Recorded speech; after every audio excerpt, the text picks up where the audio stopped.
இந்த படத்தை வந்து சுவாதி கொலை வழக்கு பார்த்தீங்கன்னா 4 முனையான பார்வையில் எடுத்துக்கிறேன். ஒரு போலீஸ் ஆஃபீஸருடைய பார்வையிலும், ராம்குமார் வீட்டில் பார்வையிலும், மக்களுடைய பார்வையிலும், சுவாதி வீட்டு பார்வையிலுன்ற இதில் எடுத்துக்கிறேன் ஆக்சுவலாக. ஸோ அந்த போலீஸ் ஆஃபீஸர் பார்வையில் என்னுடைய வாழ்க்கையில் மிகப்பெரிய கேஸ் இந்த கேஸ்னு அது மட்டும் இல்லை, இந்த கேஸ் வந்து ஒட்டுமொத்த தமிழ்நாடு போலீஸுக்கு ஒரு சேலஞ்சபிளான கேஸ் சொல்லியிருப்பாங்க, ட்ரெய்லரில் சொல்லியிருப்பாங்க.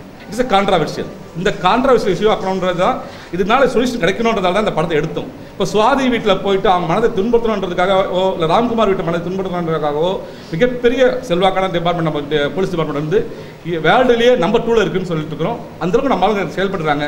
போலீஸ் டிபார்ட்மெண்ட்டில் இருக்கிற ஒருத்தரையும் நான் ஒரு இழிவான செயலை கொண்டு வரன்ற நோக்கமே இல்லை. எங்கேயுமே இந்த சமூக அக்கறை இல்லாமல் நான் படமே எடுக்கவில்லை. ஸோ சுவாதி என்ற பெண் ஒரு பெண் அல்ல, தமிழ்நாட்டில் இருக்கும் அத்தனை கல்லூரி மாணவர்களுக்கும் சரி, வேலை சில பெண்களுக்கும் இதோடு முடிவு கட்ட வேண்டும். ராம்குமார் என்பவர் ஏதோ ஒரு மனதளவில் பாதிக்கப்பட்டிருக்கலாம். அது என்ன நடந்தது என்று முழுசையாக கண்டுபிடிக்க முடியவில்லை. இனிமேல் ராம்குமார் உருவாகக்கூடாது. போலீஸ் டிபார்ட்மெண்ட்டுக்கு இவ்வளோ தொல்லையான கேஸ் உருவாகக்கூடாது. போலீஸ் டிபார்ட்மெண்ட்டும் அவங்களும் ஒரு மனிதர்கள் தான். 24 hours போராடிட்டே இருக்கிறாங்க. அவங்க ஆக்சுவலாக அவங்களும் டிஸ்டர்ப் பண்ண முடியும். இது மாதிரிலாம் வரக்கூடாதுன்ற நோக்கத்தை இந்த படம் எடுத்துக்கிறேன். ஆனால் சுவாதி அவங்க அப்பா போயிட்டு அவங்க குடும்பத்தில் பிரச்சனை உருவாகும், எங்கள் மன நிம்மதி இழந்துருவோம்னு சொல்லிட்டு டிஜிபி அலுவலகத்தை கம்ப்ளைண்ட் கொடுத்துக்கிறாங்க. படம் வெளிவரத்துக்கு முன்னால் அவங்க சுவாதி வீட்லேயும் சரி, ராம்குமார் வீட்லேயும் படத்தை போட்டு காட்டும், போலீஸ் டிபார்ட்மெண்ட்டும் படத்தை போட்டு காட்டும்.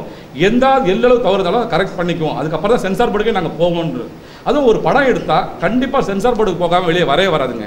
சென்சார் போர்டில் போய் தான் படம் வெளியே வரும். அப்படி சென்சார் போர்டில் அது மாதிரி விட்டுருவாங்களா? அந்த பார்வை வந்து போலீஸ் கழுத்து இருக்கிற மாதிரி இருந்தது. மக்கள்கிட்ட சில வியூகங்கள் இருந்தது. ஸோ போலீஸ் கழுத்தறுத்ததுன்றது நான் சொல்லலை, போலீஸ் கழுத்தறுத்திருக்கா அப்படின்னு சொல்லிட்டு மக்கள்கிட்ட ஒரு வதந்தி வந்து பரவி வந்தது. ஸோ சினிமான்றது 2 மணி நேரம் ஓடக்கூடிய காட்சிக்கு அதை எடுத்துகிற ட்ரெய்லர் வந்து 2:30 செகண்ட் 37 செகண்ட் அந்த படம் இதில் ஓடும். 2:30 ஓடுது டைம். அதில் வந்து சில துளிகள் தான், அதாவது பாயிண்ட்ஸ் தான் சொல்ல முடியும். போலீஸ் இது பண்ணுச்சு அப்படின்னு சொல்லிட்டு நான் நிச்சயமாக தவறுகளை நான் கூறவில்லை. இது மாதிரியான கண்ணோட்டத்தில் இந்த படம் வரும் அப்படின்னு தான் எடுத்து முடிச்சிருக்கிறோமே தவிர, எந்த ஒரு தனிநபரையோ ஒரு டிபார்ட்மெண்ட்டையோ இழிவுபடுத்தி அதில் பேர் வாங்க வேண்டிய இது தவறான நோக்கம் எனக்கு அறவே இல்லவே இல்லை சார்.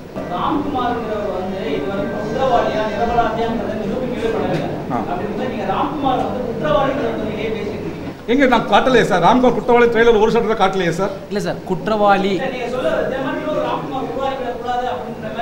ராம்குமார் பாதிக்கப்பட்டான் இல்லை சார், ராம்குமார் பாதிக்கப்பட்டுக்கலாம் இல்லையா சார்? ராம்குமார் இறந்து போயிட்டாப்ல இல்லையா? நம்மகிட்ட ராம்குமார் இல்லை இல்லையா? இன்னொரு ராம்குமார் அது சாகக்கூடாது இல்லையா?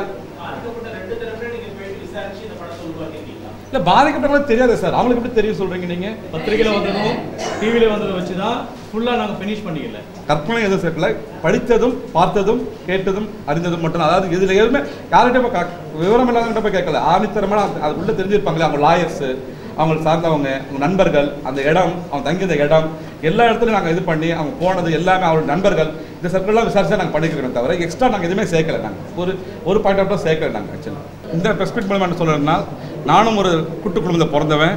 என்னுடைய பிரதர், என்னுடைய குடும்பம், எல்லாரும் சிஸ்டர்ஸ் எல்லாருமே இருக்காங்க. நீங்கள் எல்லாரும் இருக்கிற சிஸ்டர்ஸ் மேலே எனக்கு சுவாதி என்ற பெண்ணை பயன்படுத்தி அவருடைய பெயரை பயன்படுத்தி சம்பாதிக்க வேண்டிய அளவு தரம் தாழ்ந்த இயக்குனர் அல்லவே இல்லை. நானும் வந்து ஒரு 6 அவார்டு வாங்கியிருக்கிறேன். எல்லா சமுதாயத்தை ஒரு அந்தஸ்தான டைரக்டர் நினைக்கிறேன். தயவுசெய்து சுவாதி அங்கே தகப்பனாக சொல்ல வைப்பது என்றால், இன்னொரு சாதி உருவாகக்கூடாது என்பதால் நோக்கத்தால் மட்டும் தான் இந்த படத்தை உருவாக்கி இருக்கிறேன் சார். ஆணித்தரமாக சொல்கிறேன். ஒரு எல்லளவு கூட சுவாதி என்பவளை நான் தவறாக பயன்படுத்தவில்லை. சுவாதி என்பவளுடைய பாதிப்பு இன்னொரு பெண்ணுக்கு வரக்கூடாது என்பதை மட்டும்தான் நான் கூறியிருக்கிறேன். கண்டிப்பாக அந்த படத்தில் லாபம் வந்தால் ராம்குமாருக்கும் சுவாதி வீட்டிற்கும் கண்டிப்பாக நான் தருவேன். இதில் எந்த ஒரு இதுவும் இல்லை. பகிரங்கமாக தெரியும் உங்களுக்கு இந்த படம் நல்லபடியாக போகும். ஏன்னா இது வரைக்கும் பார்த்தீங்கன்னா ஒரு பெரிய ஹீரோவுடைய படத்துக்கு வர அளவுக்கு 3 நாட்களும் அவளை 7 லட்சம் பேர் பார்த்துருக்காங்க. வாட்ஸ்அப் யூடியூப்லையுமே அவ்வளோ வரவேற்பு இருக்குது. கருத்துக்கள் சொல்லிக்கிறாங்க. நெகட்டிவாக சொல்கிறது பார்த்தீங்கன்னா 0.1% இல்லை சார், அதுவும் கம்மியான சொல்லிக்கிறாங்க. அவ்வளோ வரவேற்பு இருக்குது. இந்த படத்தை சீக்கிரம் பார்க்கணும், சீக்கிரம் வெளியே கொண்டு வாங்கன்னு சொல்லிக்கிறாங்க. உங்களுடைய சப்போர்ட் தயவு செய்து எனக்கு கொடுங்க. சுவாதி கொலை வழக்கு உங்களுக்கு எல்லாருக்கும் தெரியும். அதை சினிமாவாக போகிறீங்க. இந்த படத்தில் வந்து சுவாதியோட ஃபேமிலியும் சரி, சுவாதியையும் சரி, ராம்குமாரோட ஃபேமிலியும் சரி, அவரையும் சரி, யாரையும் நாங்கள் ஹர்ட் பண்ண விரும்பலை. யதார்த்தமான என்னென்ன சம்பவங்கள் நடந்ததோ அதெல்லாம் நாங்கள் காமிக்க விரும்புகிறோம். ஏன்னா இது ஒரு சோஷியல் அவேர்னஸ் படமாக இருக்கணும். நம்ம ஃபேமிலியில் வந்து இந்த மாதிரி ஒரு சுவாதியோ இந்த மாதிரி ஒரு ராம்குமார் இருக்கக்கூடாது. இது வந்து காவல்துறை அதிகாரிங்க எவ்வளோ கஷ்டப்பட்டிருக்காங்கிற விஷயம் உங்களுக்கும் தெரியும், தமிழ்நாட்டில் இருக்கிற அத்தனை ஆளுங்களுக்கும் தெரியும். ஆனால் அவரை பற்றியும் தப்பாக பேசுகிறீங்க. ஸோ நிறைய நல்ல நல்ல விஷயங்கள் பாசிட்டிவோட காமிக்கிறதுக்காக தான் நாங்கள் இந்த படம் எடுத்திருக்கோம். சாதி கொலை வழக்கு 2 நாட்கள் முன்னதாக ட்ரெய்லர் வெளியிட்டோம். மறுநாளிலிருந்து சர்ச்சைக்குரிய படமாகிவிட்டது. சுவாதியுடைய ஃபாதருக்கு நான் தெரிவிப்பது என்னவென்றால், இந்த படம் வந்து சுவாதி என்கிற பெயரை பயன்படுத்தி சம்பாதிக்க வேண்டிய நோக்கத்தை நான் எடுக்கவில்லை. சுவாதி என்ற பெண் போன்று மற்றொரு பெண்ணுக்கு இந்த இழப்பு ஏற்படக்கூடாது, ராம்குமாருக்கு ஏற்பட்ட இழப்பு வரக்கூடாது, காவல்துறைக்கு மிகப்பெரிய தொந்தரவு ஏற்படுத்தி அவர்கள் மன உளைச்சலை கொண்டு வந்தது போல் மற்றொரு வாட்டி ஏற்படக்கூடாது என்ற நோக்கத்தில் மட்டும்தான் இந்த படத்தை எடுத்திருக்கிறேன்.